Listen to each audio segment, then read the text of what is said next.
नमस्कार दोस्तों, भीड़ भाड़ से अलग होकर जब भी कोई इंसान अकेले में समय बिताता है, तभी उसके दिमाग में नाना प्रकार की चिंताएं जन्म लेने लगती है।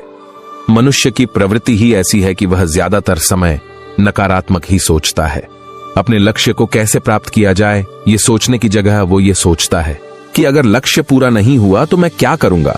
और इस प्रकार की नकारात्मक विचारधारा के कारण जीवन प्रांत डर डर कर जीता रहता है। अगर पूरी बुद्धिमान और सजगता के साथ इस डर को समझाना जाए तो यही डर इंसान के पतन का कारण बनता है। ऐसा मनुष्य जो खुद पर शक करता है, खुद पर संदेह करता है, भला वो कैसे सफल हो सकता है। लेकिन बुद्धिमान ही से अगर इस डर का उपयोग किया जाए तो यही डर उसकी सबसे बड़ी ताकत बन सकता है। काश केवल एक बार उसने खुद पर विश्वास किया होता तो उसे मालूम होता है कि उसके डर में ही उसकी ताकत का रहस्य छुपा हुआ है। यह कहकर सन्यासी चुप हो गया और चुपचाप अपने कदमों पर ध्यान लगाते हुए जंगली घास पे से आगे बढ़ने लगे। संध्या का समय था। सन्यासी और एक लकड़ारा जंगल में से होकर गांव की तरफ निकल रहे थे। सन्यासी के ये शब्द लकड़ारे को कुछ समझ में नहीं आए। वो सोच रहा था कि डर में ताकत कैसे हो सकती है। डर तो आदमी को कमजोर बनाता है। अपने मन की उत्सुकता को जब वह काबू नहीं कर सका तो उसने सन्यासी से पूछा, महात्मा, आप ये क्या कह रहे हैं कि डर में ताकत होती है? डर तो आदमी को कमजोर बनाता है, उसे तो अपना डर दूर करना चाहिए। करारा अपनी बात पूरी कर पाता उससे पहले ही उसे एक शेर की दहाड़ सुनाई दी। शेर की गर्जन सुनकर लकड़हारे का रोम रोम कांप गया। उसके कान खड़े हो गए। जंगल से आती एक एक आहट उसे साफ सुनाई दे रही थी। उसके कदम वहीं पर जम गए थे। वो अब हिल भी नहीं पा रहा था। उसे पता था कि थोड़ी सी हरकत उसकी जान जोखिम में डाल सकती है। उसका दिल तो तेजी के साथ धड़क रहा था, लेकिन फिर भी वो अपनी सांसों पर काबू पाने का प्रयास कर रहा था। कुछ देर बाद जब खतरा टल गया तब सन्यासी ने कहना शुरू किया। सन्यासी ने कहा कि अब भी जब तुम डरे हुए थे तो तुम्हारे शरीर का रोम रोम जाग गया था। जंगल से आ रही छोटी से छोटी आहट पर भी तुम्हारा ध्यान लगा हुआ था। तो इस प्रकार अपने मन के डर के कारण तुम होश में आ पाए, तुम पूरा ध्यान लगा पाए। इससे पहले जब तक तुम्हें शेर की दहाड़ सुनाई नहीं दी थी तब तक तुम अपने विचारों में खोए हुए थे। लेकिन जैसे ही तुम्हें शेर की दहाड़ सुनाई दी वैसे ही तुम्हारे सारे विचार गायब होकर हम वर्तमान में उपस्थित हो गए थे। यदि तुम्हें अभी शेर से बचकर भागना होता या फिर उससे लड़ना होता तो तुम्हें अपने शरीर की वो क्षमता देखने को मिलती जो आज तक जीवन में तुमने खुद भी महसूस नहीं की होगी। जब कोई कुत्ता तुम्हारे पीछे दौड़ता है उस समय तुम्हारी जो रफ्तार होती है वो तुम्हारी आम जिंदगी से कहीं ज्यादा होती है।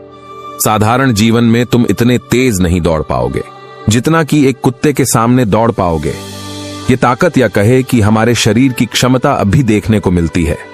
जब हमारा मन डर में होता है, किसी डरावनी परिस्थिति में हमारा मस्तिष्क और हमारा शरीर अपने उच्चतम श्रेणी में जितना कि एक कुत्ते के सामने दौड़ पाओगे। ये ताकत या कहे कि हमारे शरीर की क्षमता अभी देखने को मिलती है। जब हमारा मन डर में होता है, किसी डरावनी परिस्थिति में हमारा मस्तिष्क और हमारा शरीर अपने उच्चतम श्रेणी में काम करता है। जो काम तमाम जिंदगी में नहीं कर पाते वो तुम्हें डरा कर कराया जा सकता है। जहां पर भी तुम्हें डर का एहसास होता है वहीं पर तुम्हारी इंद्रियां पूर्ण रूप से सक्रिय हो जाती है। तुम्हारे कानों की सुनने की क्षमता तेज हो जाती है, तुम्हारी दृष्टि एकटक हो जाती है और पूरी सजग हो जाती है। सक्रियता बढ़ जाती है और जैसे जैसे वो डर खत्म होता है वैसे वैसे तुम सुप्त अवस्था में चले जाते हो। तुम सो जाते हो और तुम्हारे इंद्रियां फिर से आराम की स्थिति में चली जाती है। सन्यासी ने लकड़हारे से कहना जारी रखा कि परीक्षा से एक दिन पहले जो याद करने की तुम्हारी गति होती है वो साधारण याद करने की क्षमता से कहीं तेज होती है। सिर्फ एक बार याद किया हुआ तुम्हें परीक्षा के समय याद रह जाता है और तुम जानते हो कि ये सब परीक्षा के डर से ही होता है। इसीलिए डर को दूर करने की जगह इंसान को ये सोचना चाहिए कि वो अपने डर को ताकत कैसे बना सकता है। जिस प्रकार सुख और दुख, प्रकाश और अंधेरा एक ही सिक्के के दो पहलू हैं, उसी प्रकार डर और ताकत भी एक ही सिक्के के दो पहलू होते हैं। जिस प्रकार रोशनी के बिना अंधेरा पूर्ण नहीं होता, सुख के बिना दुख पूर्ण नहीं होता, उसी प्रकार डर के बिना ताकत का भी कोई महत्व नहीं है। लकड़हारा सन्यासी के ज्ञान से बहुत प्रभावित हुआ, उनके चरणों में नतमस्तक हो गया और उनसे पूछा कि महात्मा, अंधेरे को तो दिया जलाकर रोशनी से भरा जा सकता है, लेकिन अपने डर को ताकत में कैसे बदले? इसके लिए कोई उपाय बताएं। इस पर सन्यासी ने कहा कि डर दो प्रकार के होते हैं, सबसे पहला मानसिक डर और दूसरा शारीरिक डर। सन्यासी ने लकड़ारे को समझाते हुए कहना शुरू किया कि मान लो तुम्हें जंगल से होकर गुजरना है और अचानक तुम पाते हो कि तुम्हारे मन में शेर का ख्याल आ गया। अभी तक प्रत्यक्ष रूप में शेर तुम्हारे सामने नहीं आया है ना, उसकी दाढ़ सुनाई दी है, मतलब दूर दूर तक कोई अंदेशा नहीं है कि जंगल में शेर मौजूद है, लेकिन शेर का ख्याल आने से तुम्हारे मन में एक डर पनप गया। अब तुम्हारा उठने वाला एक एक कदम उसी डर से अभिभूत होगा। हर समय तुम्हारे मन में यही ख्याल चलेगा कि कहीं शेर ना आ जाए। ये शेर वर्तमान में तुम्हारे सामने नहीं है, ये तुम्हारी बहुविषय की कल्पना है। इसी प्रकार जो मनुष्य अतीत और भविष्य की चिंताओं में डूबा रहता है, वह मानसिक डर का शिकार होता चला जाता है। किसी विडंबना के कारण वो अपने जीवन में जीतने भी निर्णय लेता है। वो सारे मानसिक डर से ग्रसित होते हैं। इसीलिए ज्यादातर मनुष्य पूर्ण रूप से अपने निर्णय पर भरोसा नहीं कर पाते हैं, और यही निर्णय या फिर फैसले जो आधे मन से लिए जाते हैं, मनुष्य के कार्य को पूरा नहीं होने देते। लेकिन यह भी सत्य है कि मानसिक डर के कारण ही इंसान अपनी तैयारी पूरी करता है। अगर तुम्हारे मन में शेर का ख्याल नहीं आएगा तो तुम शेर से सुरक्षा के लिए कोई भी कदम नहीं उठाओगे, लेकिन अगर तुम्हें शेर का ख्याल आ गया तो तुम उससे सुरक्षा के लिए कोई ना कोई तरीका जरूर अपनाओगे। तो इसीलिए मानसिक डर बेकार नहीं होता, वो आपकी सुरक्षा को और ज्यादा मजबूत भी करता है। लेकिन समस्या तब शुरू होती है जब आप चाहकर भी कुछ नहीं कर सकते, लेकिन उसके बावजूद आप मानसिक डर झेल रहे होते हैं। उदाहरण के लिए कुछ मनुष्य हमेशा ये सोचते रहते हैं कि उन्हें कोई बीमारी ना हो जाए, कहीं उनके साथ कोई दुर्घटना ना घट जाए, कहीं उनके साथ कोई धोखा ना कर दे। लेकिन इन सब घटनाओं पर उनका कोई जोर नहीं होता है, ये उनके हाथ में नहीं होता है। अगर दुर्घटना होनी होगी तो होगी ही, अगर बीमारी होनी होगी तो होगी ही। अच्छा खान पान और अच्छी दिनचर्या का पालन करने के बाद भी अगर कोई मनुष्य बीमार हो जाता है तो अनुभवी कहलाएगा। जो इंसान ये सोचता है कि कांटे सिर्फ दर्द देने के लिए ही बने हैं, तो वो ये भूल जाता है कि कांटे ही फूलों की रक्षा करते हैं। इसी प्रकार एक ज्ञानी मनुष्य किसी भी चीज का उपयोग अपने सकारात्मक तरीके से कर सकता है, लेकिन एक अज्ञानी मनुष्य है अपनी अज्ञानतावश उन चीजों को भी छोड़ देता है जो उसके लिए उपयोगी होती है। विवेकपूर्ण मनुष्य फेंके गए पत्थरों का भी महल खड़ा कर लेता है, लेकिन एक अज्ञानी मनुष्य उन पत्थरों को भी दूसरों पर फेंकता रहता है। अगर किसी मनुष्य को अपने मानसिक डर को ताकत में बदलना है तो उसके कुछ नियम है, कुछ उपाय।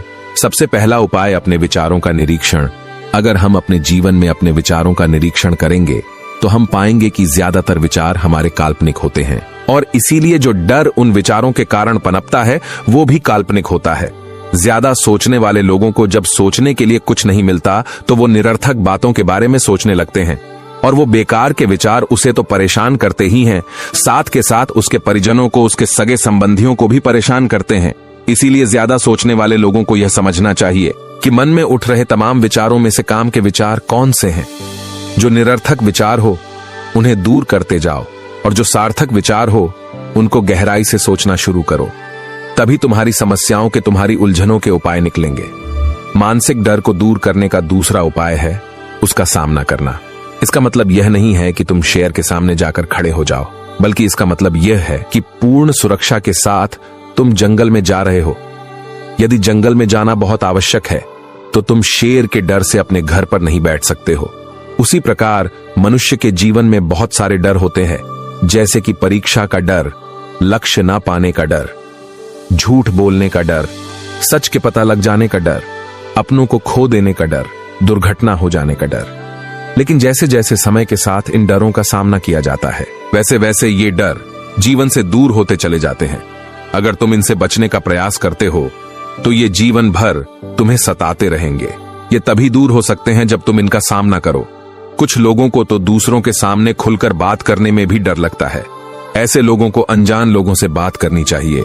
जितना ही वो लोगों से बात करेंगे उतना ही उनके मन का डर दूर होता जाएगा। मानसिक डर को ताकत में बदलने का तीसरा उपाय है अपने डर को स्वीकार करना। बहुत से लोग अपने जीवन में अपने डर को स्वीकार ही नहीं कर पाते। अगर आपको किसी चीज से डर लगता है तो किसी से शर्माने की या झिझकने की जरूरत नहीं है। हर मनुष्य को, हर इंसान को किसी ना किसी चीज से डर लगता ही है, और आप पाएंगे कि जैसे ही आप अपने डर को स्वीकार करते हैं वैसे ही आपका डर खत्म होना शुरू हो जाता है। और जितना ही आप अपने डर को छुपाने की कोशिश करेंगे आपका डर उतना ही मजबूत होता चला जाता है। ये सारे तरीके तुम्हारे मानसिक डर को दूर कर सकते हैं, लेकिन शारीरिक डर को दूर करने के लिए तुम्हें दूसरे तरीके अपनाने होंगे। सबसे पहले यह समझो कि शारीरिक डर कौन सा होता है। मान लो तुम किसी जंगल से गुजर रहे हो और अचानक तुम्हारे सामने शेर आ जाता है। तुमने पहले नहीं सोचा था कि शेर तुम्हारे सामने आ सकता है, लेकिन जब वो तुम्हारे सामने आता है तो तुम्हारी सारी शारीरिक गतिविधि शिथिल हो जाती है, तुम्हारी सांसें अटक जाती है, मस्तिष्क काम करना बंद कर देता है और तुम्हारा दिल तेजी के साथ धड़कने लगता है। तो इसीलिए जब बिन सोची बात हमारे साथ घटित होती है तो हमारा शरीर उस डर को महसूस कर पाता है और वही शारीरिक डर कहलाता है। ऐसे समय में शारीरिक डर को दूर करने के कुछ उपाय है। सबसे पहला उपाय तो यही है कि अपने ऊपर संयम रखे। जब किसी मनुष्य के साथ बिन सोची बात घटती है तो सबसे पहले उसका संयम टूट जाता है और संयम टूटने के साथ उसका मस्तिष्क काम करना बंद कर देता है और इसी वजह से सोचने और समझने की प्रक्रिया भी रुक जाती है, क्योंकि हमारा शरीर उसी प्रकार कार्य करेगा जिस प्रकार हमारा मस्तिष्क उसे निर्देश देगा। अगर मस्तिष्क की सोचने समझने की शक्ति खत्म हो गई तो हमारा शरीर भी शिथिल हो जाता है। तो इस कारण अगर कठिन समय में मनुष्य अपने ऊपर संयम रखता है तो उसका मस्तिष्क सही तरीके से काम करता है और वो सही निर्णय लेकर उस परिस्थिति से तत्काल बाहर आ सकता है। यहाँ पर दूसरा उपाय समझने का तरीका ये है कि जीवन में कुछ भी घटित हो सकता है। जीवन बड़ा चमत्कारिक होता है, वो हमारी सोच के अनुरूप नहीं चलता, बल्कि उसमें कुछ भी हो सकता है और यही हमारे जीवन की खूबसूरती होती है। अगर आपको आज ही पता चल जाए कि आने वाले 10 साल तक आप क्या कर पाएंगे तो आपकी जीवन से रुचि खत्म हो जाएगी।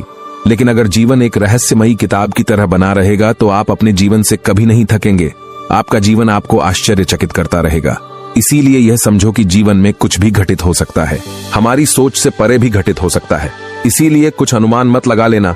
किसी सोच को लेकर सन्यासी ने अपनी बात खत्म करते हुए कहा कि इन तरीकों से तुम अपने मानसिक और शारीरिक डर को दूर कर सकते हो और आनंद से भरा हुआ जीवन जी सकते हो। तो दोस्तों, कैसी लगी हमारी कहानी? आपको कमेंट बॉक्स में कमेंट करके जरूर बताना और दोस्तों, हमारे चैनल को सब्सक्राइब जरूर कर लेना। दोस्तों, आपका बहुमूल्य समय देने के लिए बहुत बहुत धन्यवाद। नमो बुद्धाय।